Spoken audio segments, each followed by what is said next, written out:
আসসালামু আলাইকুম, শুভ সকাল। সবাইকে স্বাগত জানাচ্ছি আরসিটিভি আয়োজিত ডক্টর স্টক অনুষ্ঠানে।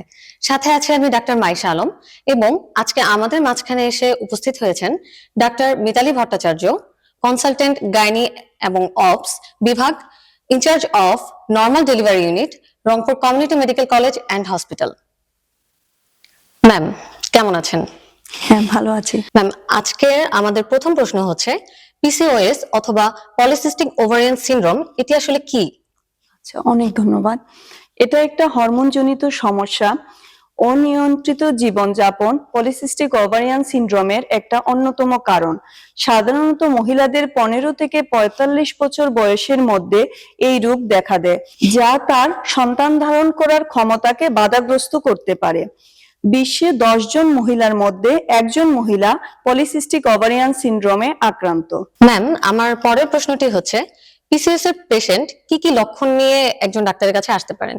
লক্ষণগুলো হলো অনিয়মিত মাসিক, শরীরের বিভিন্ন অংশে অতিরিক্ত লোম, মুখের মধ্যে অতিরিক্ত ব্রণ, ওজন বেড়ে যাওয়া, গর্ভধারণে সমস্যা, ডিম্বাশয়ে অসংখ্য ছোট ছোট সিস্ট। ধন্যবাদ ম্যাম।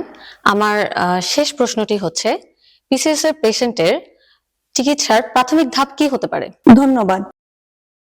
অনিয়ন্ত্রিত জীবনযাপন পলিসিস্টিক ওভারিয়ান সিনড্রোমের একটা অন্যতম কারণ, সেহেতু লাইফস্টাইল পরিবর্তনের মাধ্যমে মহিলাদের প্রাথমিক চিকিৎসা শুরু হবে।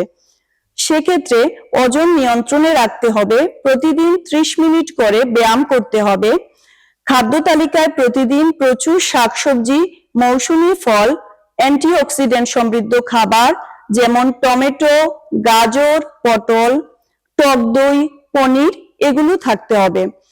কার্বোহাইড্রেট জাতীয় খাবার আমরা সীমিত পরিমাণে গ্রহণ করব। প্রসেসড ফুড খাওয়া যাবে না। কফি, চকলেট, চিনি জাতীয় খাবার পরিহার করতে হবে। আপনাকে অসংখ্য ধন্যবাদ ম্যাম আমাদের আজকের এই অনুষ্ঠানে আসার জন্য। আরসিটিভি কে অনেক ধন্যবাদ আমাকে ডক্টর স্ট্রোক অনুষ্ঠানে আমন্ত্রণ জানানোর জন্য।